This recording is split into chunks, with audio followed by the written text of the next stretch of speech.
All right, for this next tutorial, we are going to go over clip pinned and tied the faux hawk. This is one of my favorite looks, and honestly, a bunch of curlies at all textures and lengths can try this. It is so easy to achieve if you just have some time, some creativity, some patience, and a lot of bobby pins, girl. The last time I did this look, I used like 50 and it was a lot, but it looked fabulous. So what we're gonna start with is kind of sectioning out the hair. You kind of want to do this weird like Bozo the Clown situation where you have a lot of hair kind of hanging down on the sides of your temples right above the ears. That is going to be the hair that gets pushed back into the center of the mohawk and really makes like the body of it.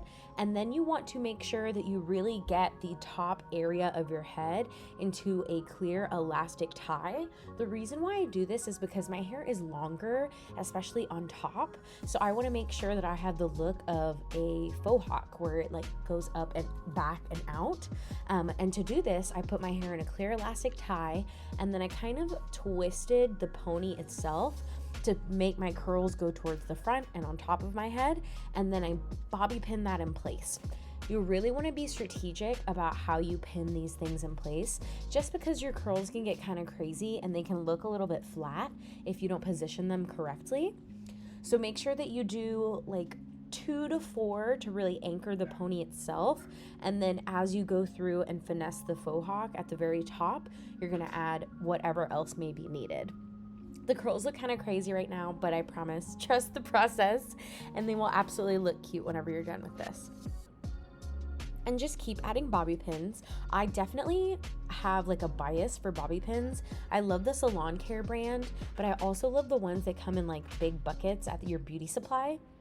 Definitely go to your local beauty supply, support a small business, and get your bobby pins, because you can get way more in a container than you would at like Sally's on that little like piece of paper. So now for the sides, what I'm doing is I'm using my spray mister water bottle, and I am just kind of getting that curl a little bit resaturated. For the slick back, I am using a brush that is a little bit more boar bristle. It has more bristles involved instead of just the plastic ones that a detangling brush might have.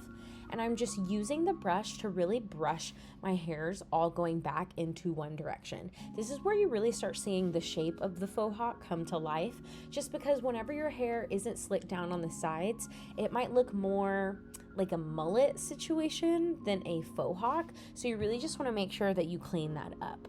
And then what you're gonna do is crisscross your bobby pins. You wanna make sure that you are getting that like safetyness of your hair being held together by putting your bobby pins in 2 directions and kind of interlocking them. This will really help you kind of figure out the C shape of the faux hawk so it can follow the shape of your head. Make sure to interlock going upwards and downwards, just because you are kind of defying gravity with this look. So you just want to make sure that your hair is secure and in place. Like I said, this takes time and creativity and a little bit of patience. If you haven't done this look before, make sure to practice, just because it might take you a little bit more time than you actually thought you might have needed. And also, if your hair is a lot longer than mine is about right below the shoulder to collarbone length, and when stretched out it's a little bit longer. If your hair is longer than that, you might have to do a lot more twisting and pinning of the curls to really get them set in place. So as you can see, we've got like this weird hair situation going on. We're gonna fix that by pinching together the hairs from the opposite sides of my head and really forming them to go into a straight line. This is gonna help give us the look of the faux hawk and really set that C crescent shape in shape. It's really the middle that needs to be the tidiest. Whenever I do this look, I usually just have the ends of my hair just like hanging out, because this is a rock star look. You want to have a little bit more business in front and then party in the back. And as you can see, the more I pin, the more that this faux hawk comes into shape, and it looks a little bit more like a traditional straight hair faux hawk. This is such a cute look, especially if you're going to like a concert or a special event, and you just want to add a little bit more pizzazz and flair to your style. I recently wore this style, the faux hawk, to an event that I went to, and I got such great compliments. It was so nice because that was the first time that I truly felt comfortable choosing my curly hair over straight hair for a special event, or an extension piece like a ponytail. So it was just really nice to explore this aspect of creativity with my curls. And you can totally tweak this. You can add rhinestones, you can add barrettes and clips, but you really just want to make sure that you have the foundation of the look itself. When it comes to a faux hawk, you do want to see some curls on top. You also want to see them dispersed evenly throughout your head. If you need a little help kind of situating the curls as you pin them in place, use alligator clips. I love my alligator clips for all of my styles because they kind of help set the look where I need it to be.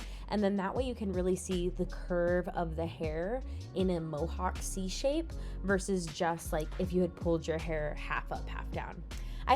I hope you've enjoyed this tutorial. The faux hawk is so much fun to do for special events, or if you're dressing an outfit up or down and you just want to look real cash and like rock starry, I highly recommend. This has been the faux hawk tutorial. I hope you enjoy.